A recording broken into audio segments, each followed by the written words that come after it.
So Dallas, last time we caught up with you, you had just got back on the court and you were running and moving for the first time. Where are you at now a few months later?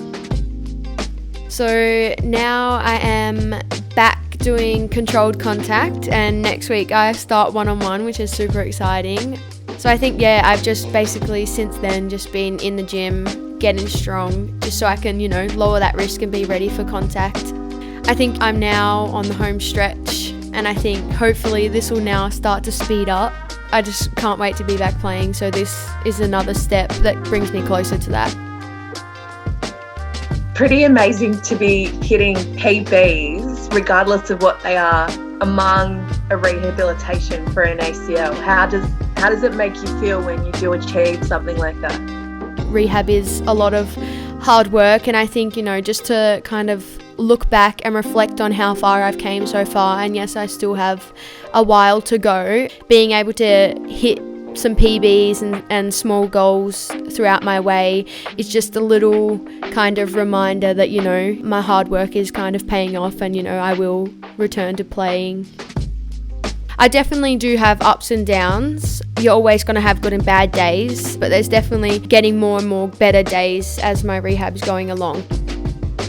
So Dallas, a bit of a double blow with this ACL, because we know you missed what was meant to be your debut WNBL season, but you also missed the opportunity to represent your country at a FIBA Under-19 Women's World Cup. Yes, I did. I think missing my first season was hard because, I felt so ready for that season. So that was definitely a hard thing to sit back and have to watch after being prepared to, start my first season. Having the 19s World Cup on was definitely difficult for me. There was a glimmer of hope. I went up to Canberra and I did some testing and stuff, and they thought that maybe I could potentially have gotten back in time, but then it just turned out it was just going to be too much of a risk. Definitely disappointing, and I definitely wish I was over there playing with the girls in Spain, but it's just another kind of hurdle that we get over. What kind of things have you done in terms of just your mental health, your wellness, filling your cup along this whole process? Because you've poured so much into rehab, it can be front of mind and you focus 24/7. So what kind of things have you done or do you do to look after Dallas? I try to journal. I know that's a little bit different, but I do try to journal as much as I can. Sometimes I do forget, but I do try and journal. Just to set little goals for the day, try and be productive.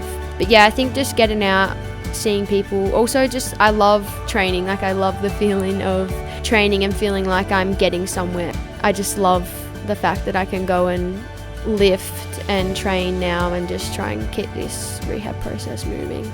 And the journaling is important for you now, but that's going to be a pretty special keepsake to hold on to look back on and really reflect on what you've been through.